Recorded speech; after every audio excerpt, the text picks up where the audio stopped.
An African king, the Emir of Katsina in northern Nigeria, rides out from his palace for the annual parade and festival called the Salah at the end of the Muslim fast of Ramadan. The idea of kingship as a means of tackling the problems of government is as old and established in Africa as in any other continent.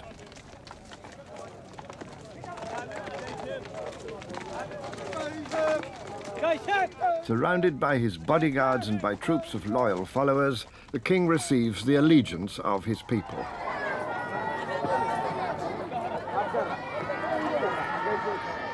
The king no longer has any real political power, but he's the traditional ruler of an ancient city and kingdom of the Hausa, one of many African peoples who built their own organized states over the past 1,000 years.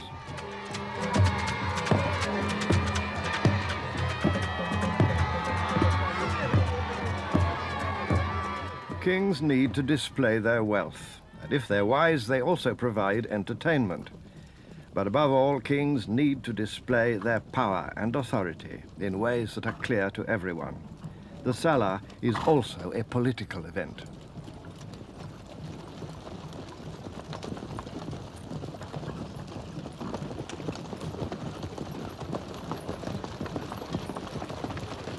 Even today, this is more than a mere display. It's an act of recognition. The king is accompanied by royal guards in the finery of an ancient military tradition. Some have equipment and body armor that seem to go back to long-lost Christian Nubia, and even to the time of the Crusades. All now await the ritual act of allegiance by the lesser chiefs of Katsina, the Jafi.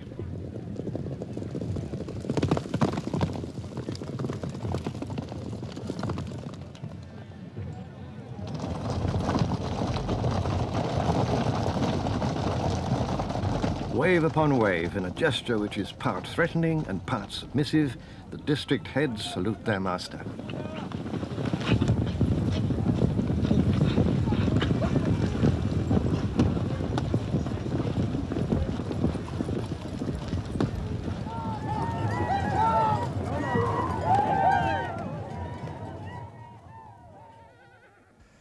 Of course, there is a great deal more in history than the drama of kings and queens.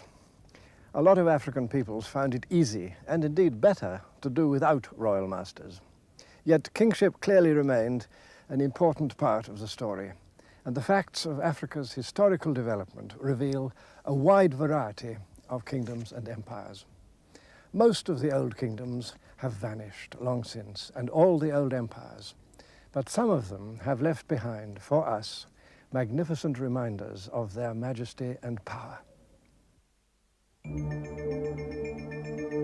This astonishing sculpture in gleaming copper represents one of the rulers, or Oni, of the kingdom of Ife in western Nigeria 7 or 8 centuries ago.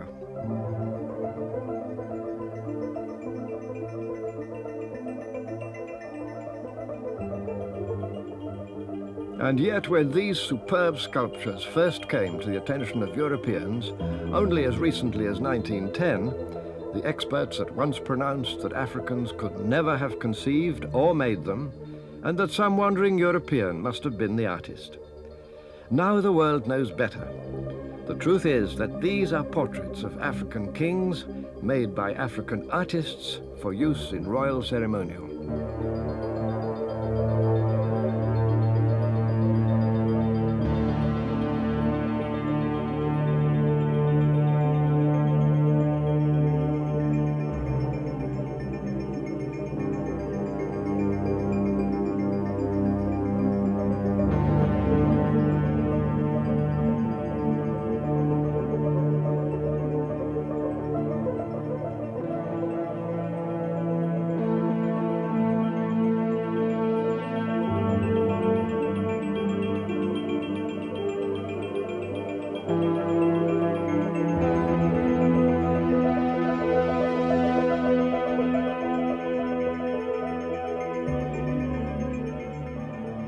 South from Ife and near the coast, there flourished the ancient city and empire of Benin.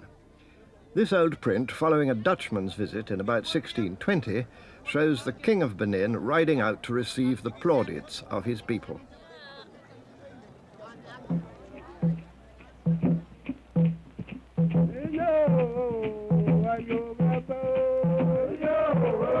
Benin artists, beginning at least as early as 1400, had long been developing their own styles and techniques, styles that were entirely African in inspiration and execution.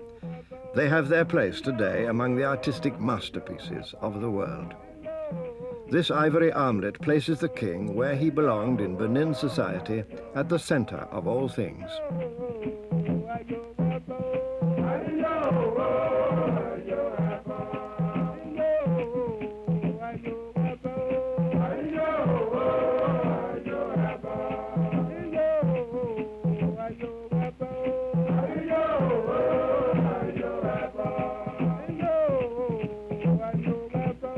Plaques in brass, which once adorned the walls of the Orba's palace, reinforce the power and mystery of the king.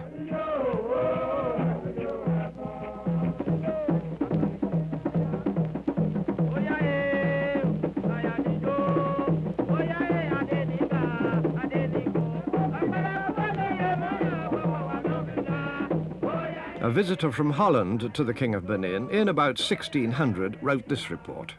The city is composed of 30 main streets, very straight and wide.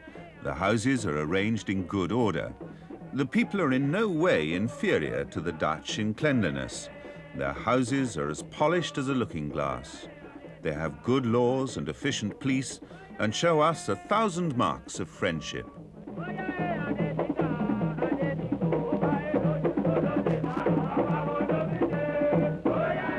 The Orba, king of men, could handle leopards, the kings of the forest, like toys.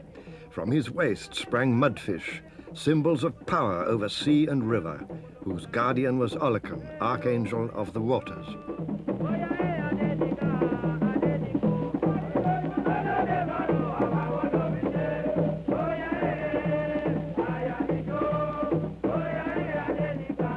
The king had great authority, but this depended on the support of noblemen and appointed chiefs, and on certain persons of ritual power. Among these were the Queen Mothers of Benin, one of whom is shown in this memorable head, sculpted in about 1550.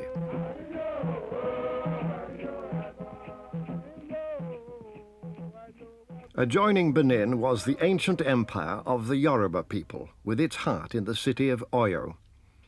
The Yoruba developed great military strength based on cavalry.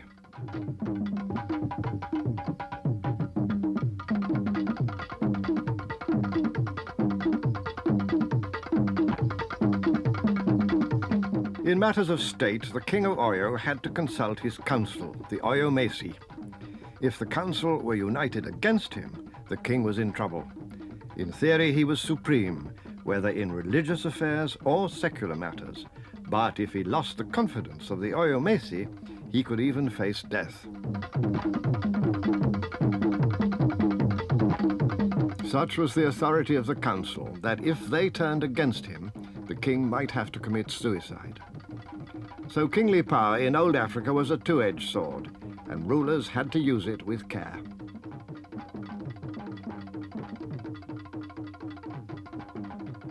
When at last Europeans reached these shores, they came at first in peace, as traders or ambassadors, asking favors. The king could grant trading permits, which he did in return for handsome gifts. Great deference was shown by these European visitors, and many accounts speak with admiration of the splendor of African kings, their courts, and their palaces. The cities, too, were large and impressive enough to command European respect. This was certainly true of the Hausa city of Kano, painted here by the German traveler Heinrich Barth during a visit in 1851. The Hausa people lived in a cluster of independent states north of the junction of the Niger and Benue rivers. Each state had its own capital, like Katsina or Kano. Kano today is one of the major cities of modern Nigeria, and like most of our world has lost some of its reverence for kingly power, smothered beneath the motor cars and the main roads. But Kano still has some vestiges of its ancient dignity, including parts of the old city wall. Restored and preserved behind metal barricades, some of the old gates still pierce these crumbling ramparts first built in the reign of King Tsariki during the 12th century.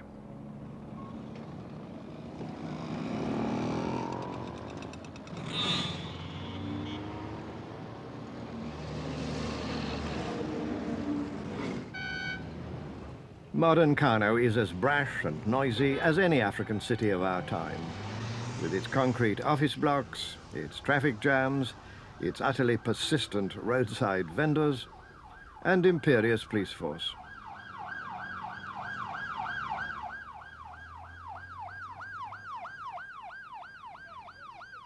Although the principal mosque is modern, it's still possible to find traditional houses side by side with the new.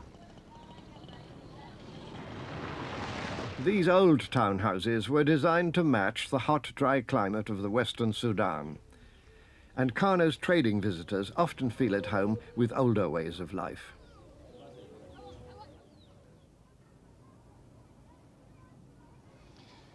Like so much else in Nigeria today, this modern city of Kano has grown out of an ancient civilization and from a local enterprise practiced through a long period of early development. Kano's story through the centuries became one of singular drama and brilliance. Ever since the Middle Ages, this old city has been a magnet for countless travelers, a place of rest after hard journeys, a seat of scholarship and of royal power, and a market echoing with the din and traffic of the whole Western Sudan.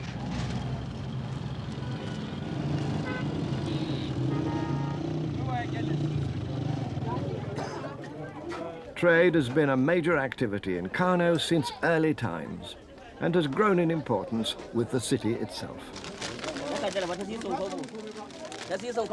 Some of these goods have been traded for hundreds of years, such as rock salt from the Sahara and pepper and spices from the south. And from about 1500 onwards, a new commodity, brought from the forest lands and much prized as a stimulant, kola nuts.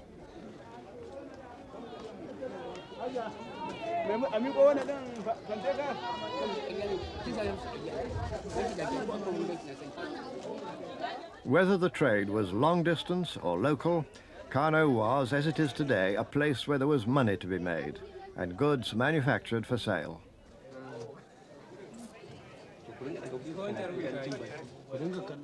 The reasons for Kano's prosperity go back to the origins of the city. This small hill, so barren and so empty, contains within its past another of the surprises of African history. To reach its secret, we have to go back more than 1,000 years.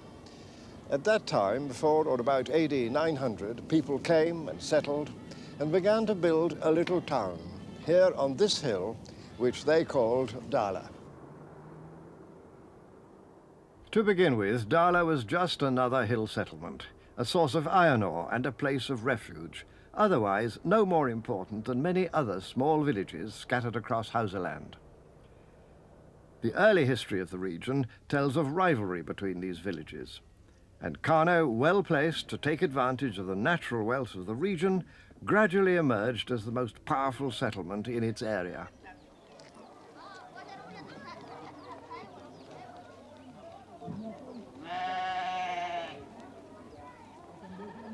According to the Kano Chronicle, an ancient record of remembered history, the early kings then set about extending their rule.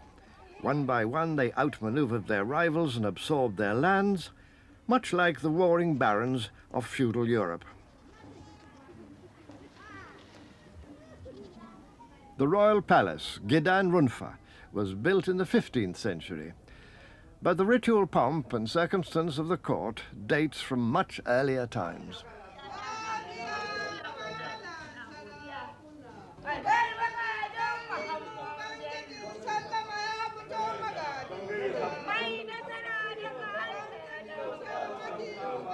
Preceded by women praise singers who tell the world of his power and glory, the King of Kano emerges from the inner palace for his daily round of public duties.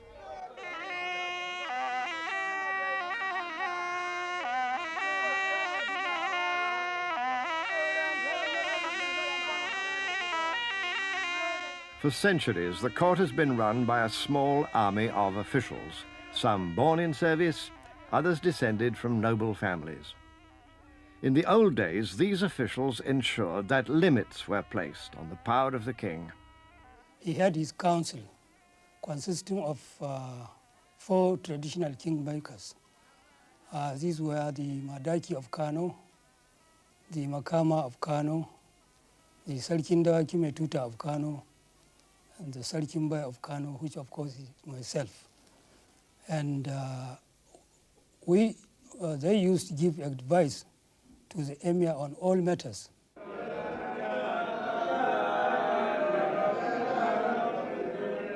The person of the king himself was shrouded in mystery. Even the simple action of sitting down on his throne had to be concealed from public gaze. Only then could lesser chiefs draw near to pay elaborate homage.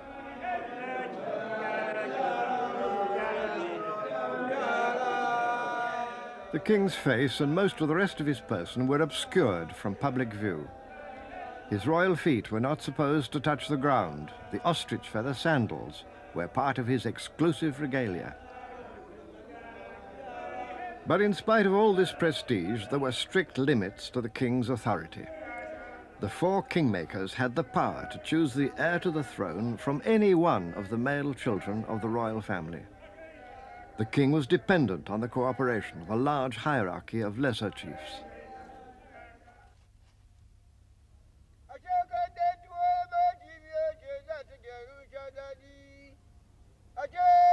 This was a kind of constitutional monarchy. The power of the nobles was checked by the authority of slave officials appointed by the king. These were not slaves in the modern sense, but much more like the royal retainers of European monarchs. Kano even had its own jester, licensed to tell awkward truths when others preferred tactful silence.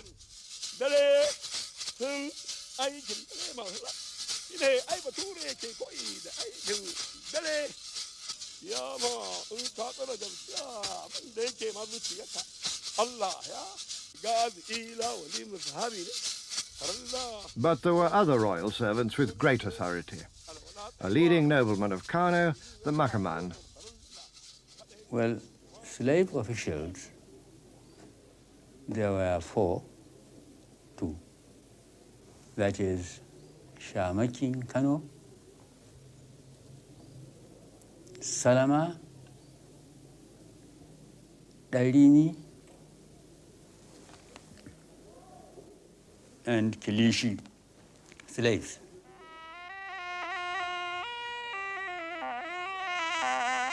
Although men of noble birth might still call them slaves, these royal servants, just like the king's men of European monarchs, could wield decisive influence. One of the most powerful of them was an official still known as the Shamaki. Gidan kansa a gidan hannunsa yake, da magudancin da yake Shamaki da wanda ke kofar gidan Shamaki. Duk a hannun Shamaki suke, babu ruwansu da sarki, sarki ba ruwansu da shi. Ɗaya in sarki zai nema sai ce a faɗa Shamaki. The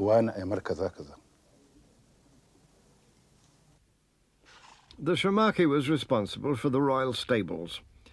Today there are only a few horses, but cavalry were once vital to the security of the state. The cavalry were the armored divisions of their time. Even today the royal horses are valued so highly that they're fed every morning by hand.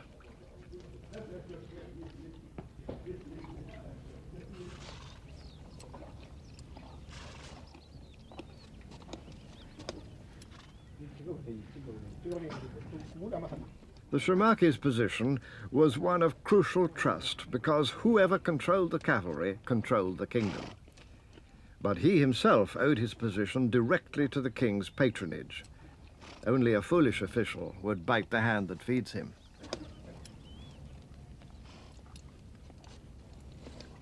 Another so-called slave official was the Salama. The Salama had responsibility for the royal arsenal, and he had direct access to the king.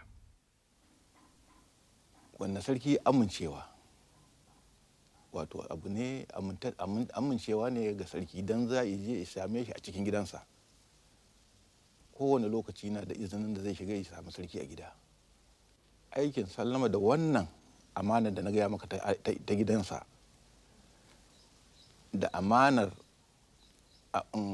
abin gaba kamar su bindiga su kibiya su lufudda to duk ikon Salama ne.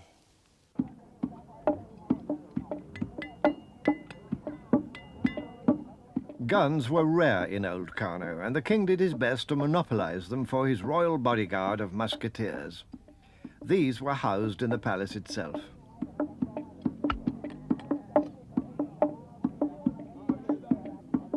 Gunpowder is still manufactured in the palace arsenal, but it's only issued today for festivals and celebrations.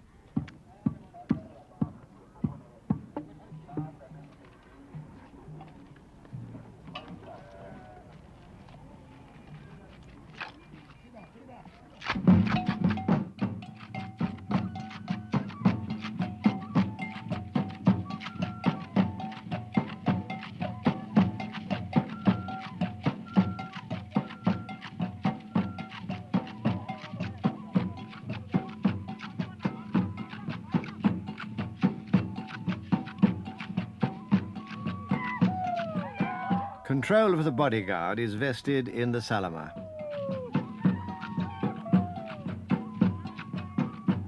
This parade may be a bit of a joke, but the power once exercised by these appointed officials was real enough. Their task was to safeguard the security of the state.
Early Kano had its own religion. Its beliefs involved ancestors, local spirits, and various natural forces. Many of these beliefs centered on a cult which endures to this day, known as Bori. The Bori ritual is extremely old. This form of it, nowadays little more than a popular entertainment, still carries an echo of its old magical persuasion.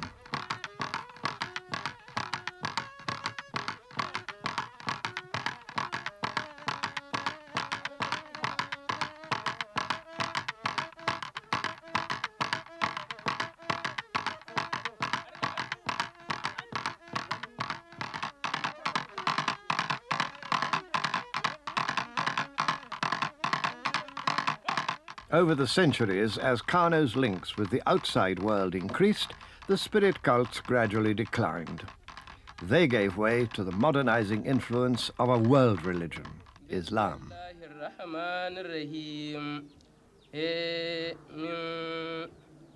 Islam came here 1,000 years ago, but its real impact began with the arrival of Muslim traders from Mali around the year 1300.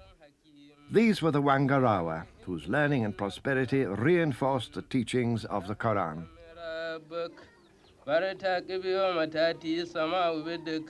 Slowly, Muslim influence widened, until the great majority of the Kano people, led by their king, answered the call of the Prophet.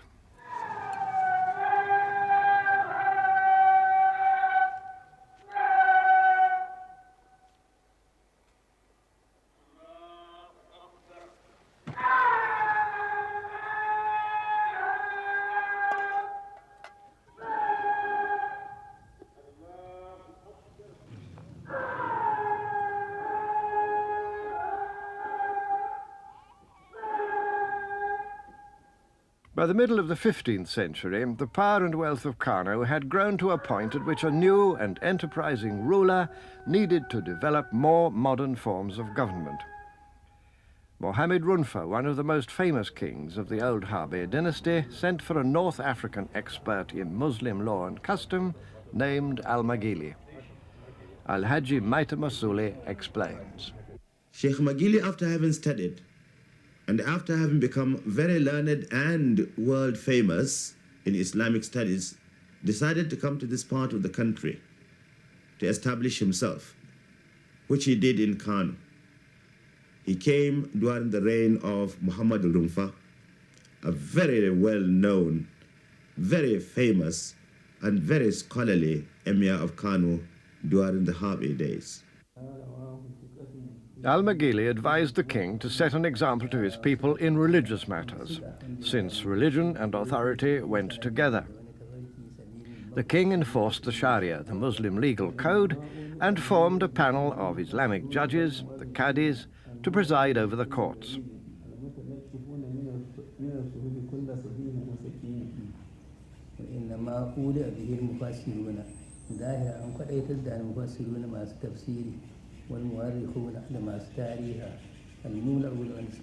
The present chief Qadi of Kano, Dr. Hassan Gwazo, is an expert on Al-Maghili's teachings.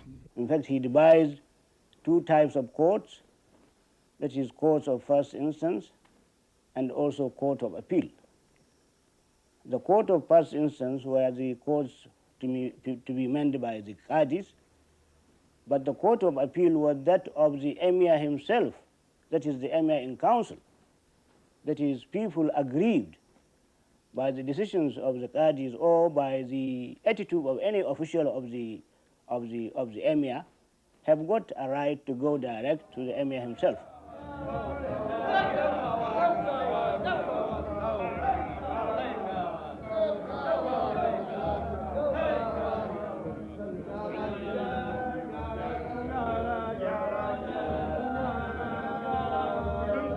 In a book called The Obligations of Princes, Al-Maghili set down a number of rules for the king to follow in the affairs of state. He warned the ruler that he shouldn't content himself with informations brought to him by his officials, because he said, because sometimes complaints might be against the officials, and therefore the emir should be always accessible, and that is why we see in the history of kingship in Kano, from those days to this present time, that the emir has the practice of coming out, always sitting in a place where everybody can see him, and you can see that this is even done even today. But if justice was in theory available to everyone, it was also sharply administered.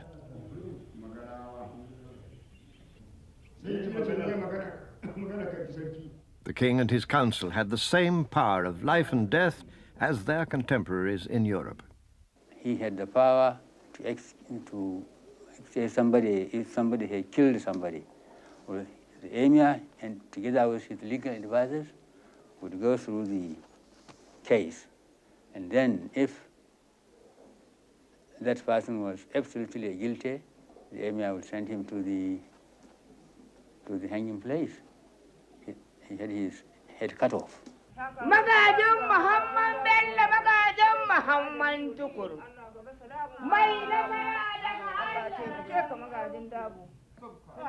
The authority of the king was very great, but like other African kings of that time, including those of Benin and Oyo, he could not be a despot. He administered the law, but he also had to obey it. He ruled his council, but he also had to defer to it.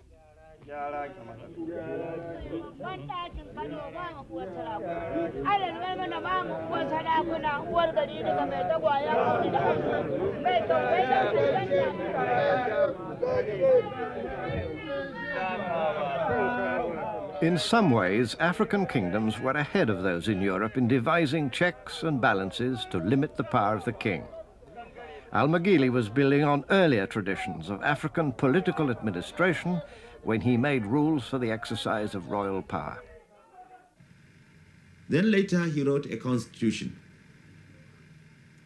And it was in this constitution that he provided for the establishment of a public complaints commission, Wilayat al-Mudhalim, in Arabic, which literally means public complaints commission, the institution of ombudsman.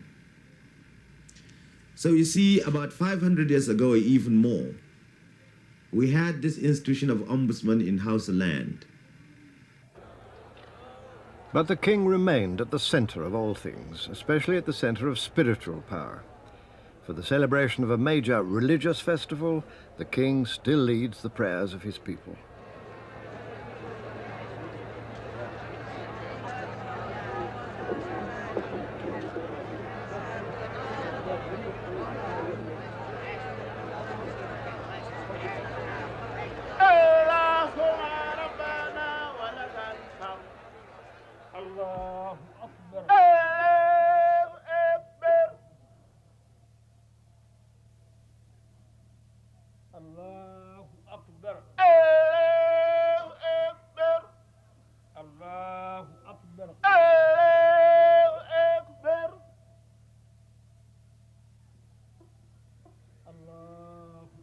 Yet men don't live by prayer alone. The coming of Islam also helped to improve business dealings with Muslim merchants and traders right across northern and western Africa. Kano and its neighboring city-states lived within a wide regional community of productive interchange of manufactures, people and ideas. They were fortunate in being placed in a land that lay between the frontiers of large empires. On the east, the Kanuri Empire of Kanem and of Bornu, and on the west, the ancient Mandinka Empire of Mali and the Sonrai Empire of the Middle Niger. The expanding production and trade of all these famous countries of the old Sudan enclosed the Hausa within a far-ranging network of caravan trails and transport. Camels provided the essential haulage system for a flourishing import-export business.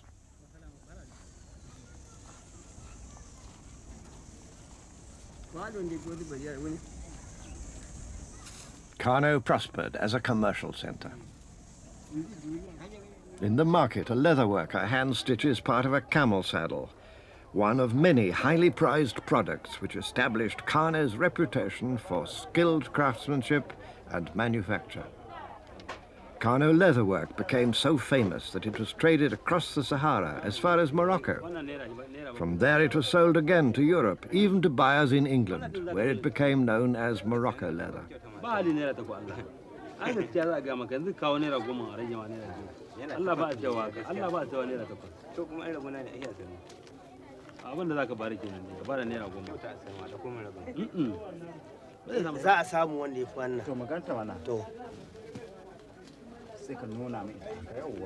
Saddle blankets of quilted cotton, still made in Kano, have always been a valued item of trade and manufacture.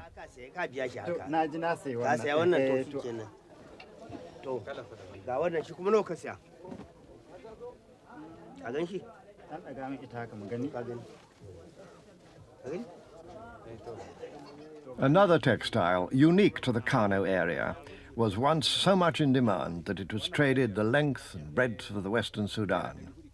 The story of these tightly woven rolls of cloth demonstrates the complexity and sophistication of traditional Kano industry. First, the weavers turn out long strips of white cloth on the narrowest looms anywhere in the world, a technique which produces an extremely dense weave.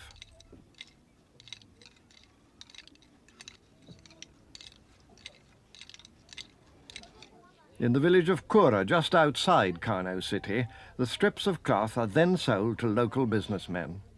At this stage, they look like long, narrow bandages.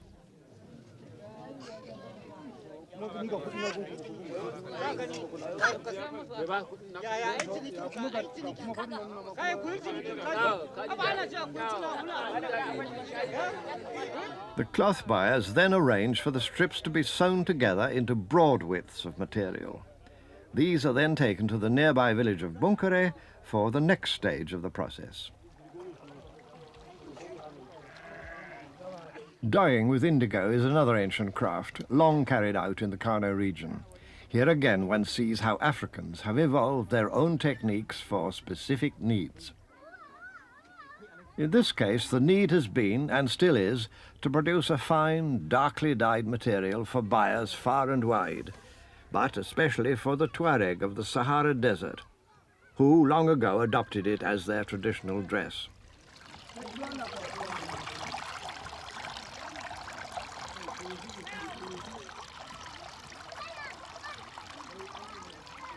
The process has to be repeated over and over. The longer the process, the deeper the dye. Simple though the technique may appear to be, this is only one of several stages of manufacture.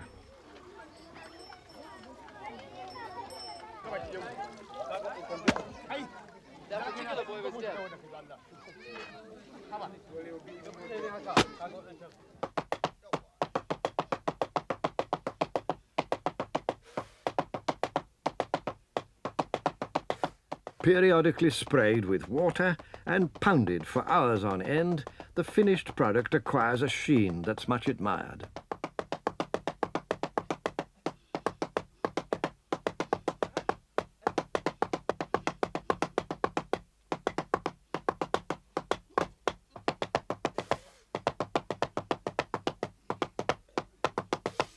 It's this highly polished blue cloth which is then traded out of Kano market to make turbans for local dignitaries and veils for the Tuareg, the blue men of the desert.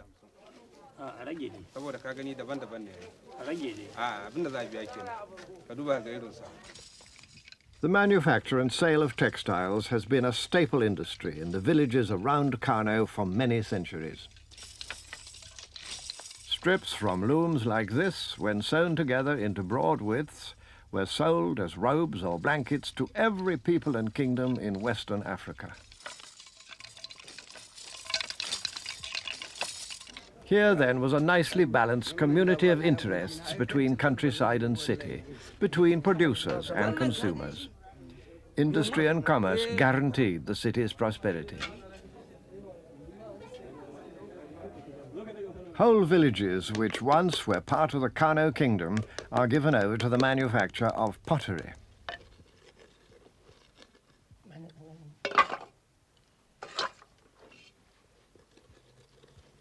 Once the pots are dried, they're taken to a central kiln for firing. Here, literally hundreds of pots can be fired at the same time, a cooperative system for the mass production of cooking vessels.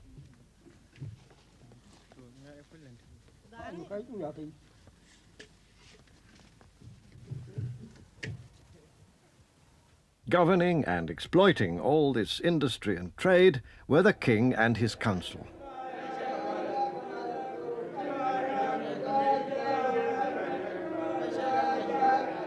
The king enjoyed great wealth and enormous prestige. He was always the center of attention, surrounded by courtiers and officials. He could never afford to relax, even when confronted by the grotesque mockery of his jester.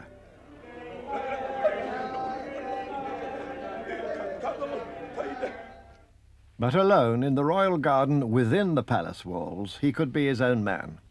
Sheltered from his subjects, the king could try his hand at manual labor.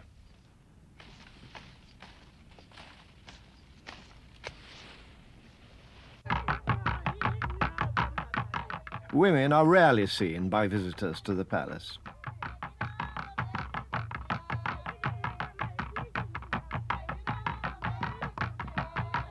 These women, entertaining themselves in one of the courtyards, are the wives and relatives of palace officials.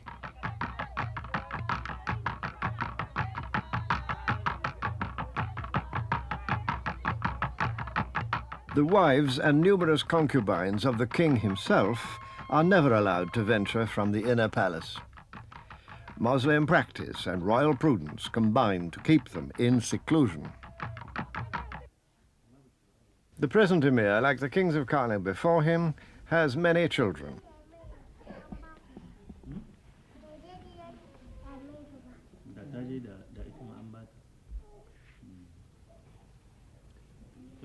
The political advantage of large numbers of children is that it provides a royal clan to shore up the king's power, sons to help in administration, daughters to strengthen alliances.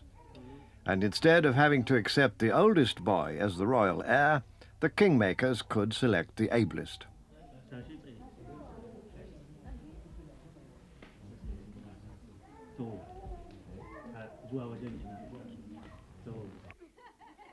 All this huge establishment had to be supplied with the basic necessities. The palace has always had a number of communal kitchens.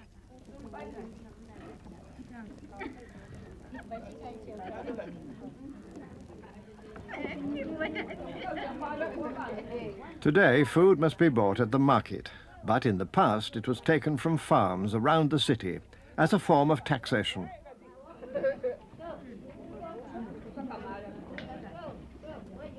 The city and the palace depended on the countryside.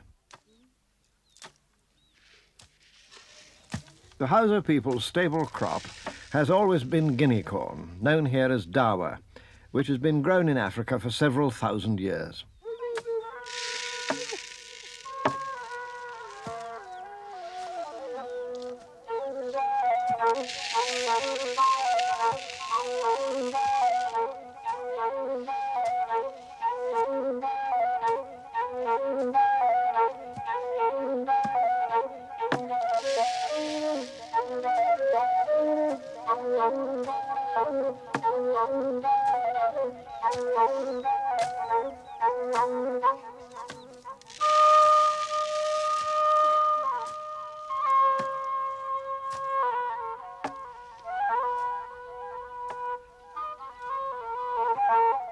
The king and the city exploited the country people, and the whole edifice of royal pomp and pageantry rested ultimately on the shoulders of the Hausa farmers.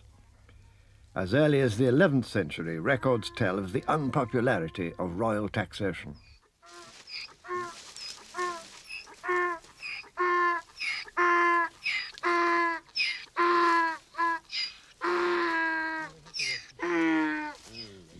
Fortunately, the countryside around Kano was unusually fertile. The great Arab traveller Al-Wasan, who visited Kano early in the 16th century, was astonished at the agricultural wealth of the area. He wrote in his memoir, "Here groweth an abundance of corn, of rice, and of cotton."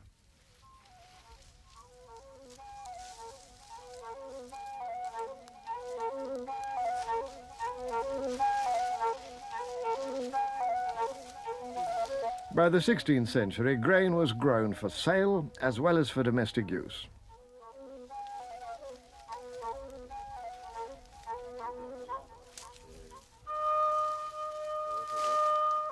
Within the kingdom, donkey caravans provided the transport system and assured the city of its food supply.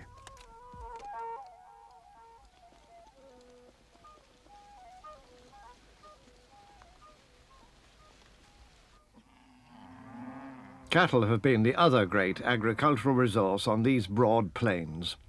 The king himself and other prosperous city dwellers often owned cattle, which were grazed for them by professional herdsmen.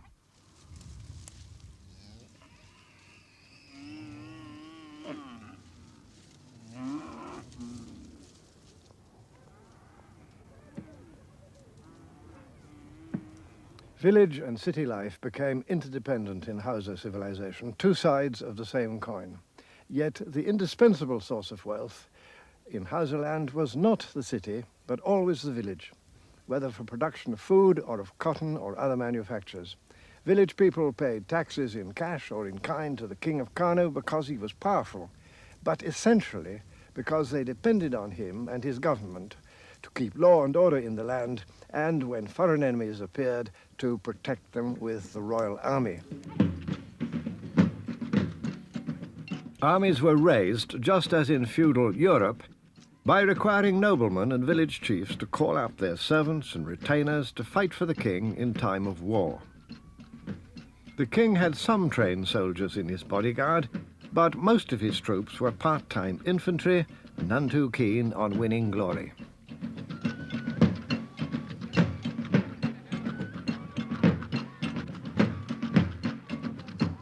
Again, it was Al-Maghili who advised the king to maintain a small standing army. Have beside you at all times a band of faithful and gallant men, sentries, bowmen, horse and foot. Times of alarm are not like times of safety. In that period of African history, kings and armies behaved very much as they did in Europe at the same time. Hausa states intrigued, formed alliances, broke them, and betrayed one another in a long series of minor wars.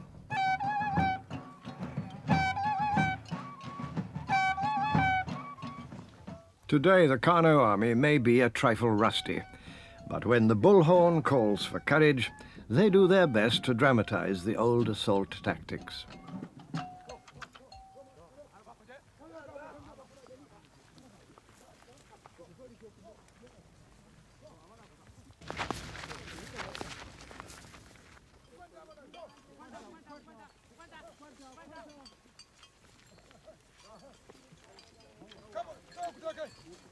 And then, of course, comes grand confusion, just as in all the best regulated warfare.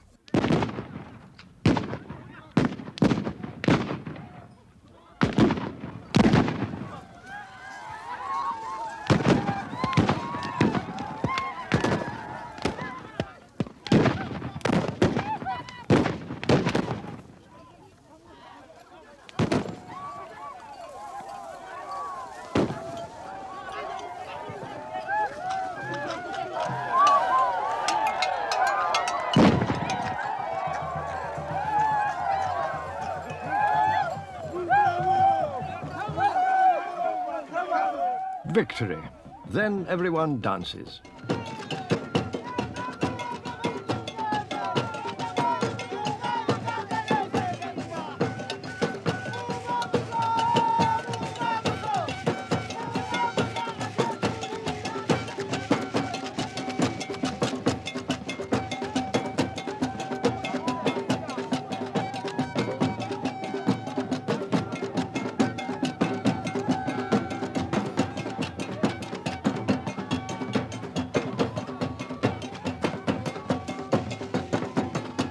But these small wars, it seems, killed few, and only occasionally destroyed the peace and confidence of every day.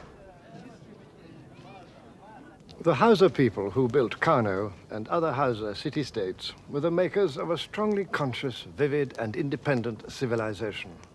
They owed much to the culture of Islam and much to their skills in manufacture for the long-distance trade, but were always in the end sufficient to themselves. They formed one of the great historic communities of old Africa.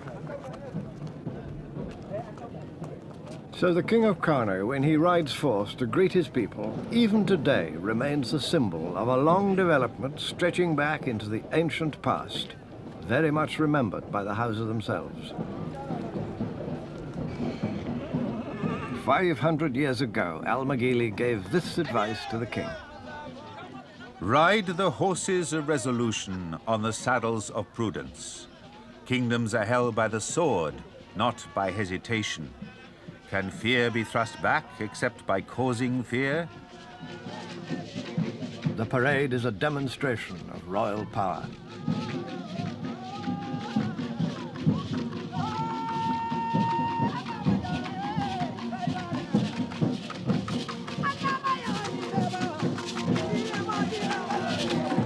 In all this lies the varied and contrasting panoply of civilization that Africans have made for themselves. A history so strangely unknown to people in the outside world, almost as though it had never existed.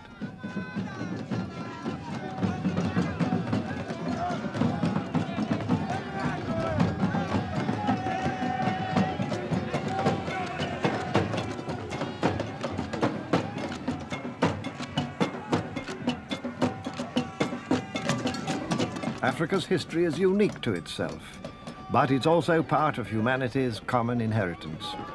It's a story that can still unfold, even in the festivals of today, a powerful mystery and splendor.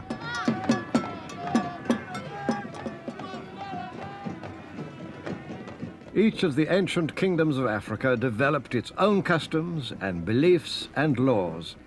Yet each of them served the same three great duties: to provide a focus of faith and loyalty, to protect the people from enemies abroad, and at home to preserve the peace.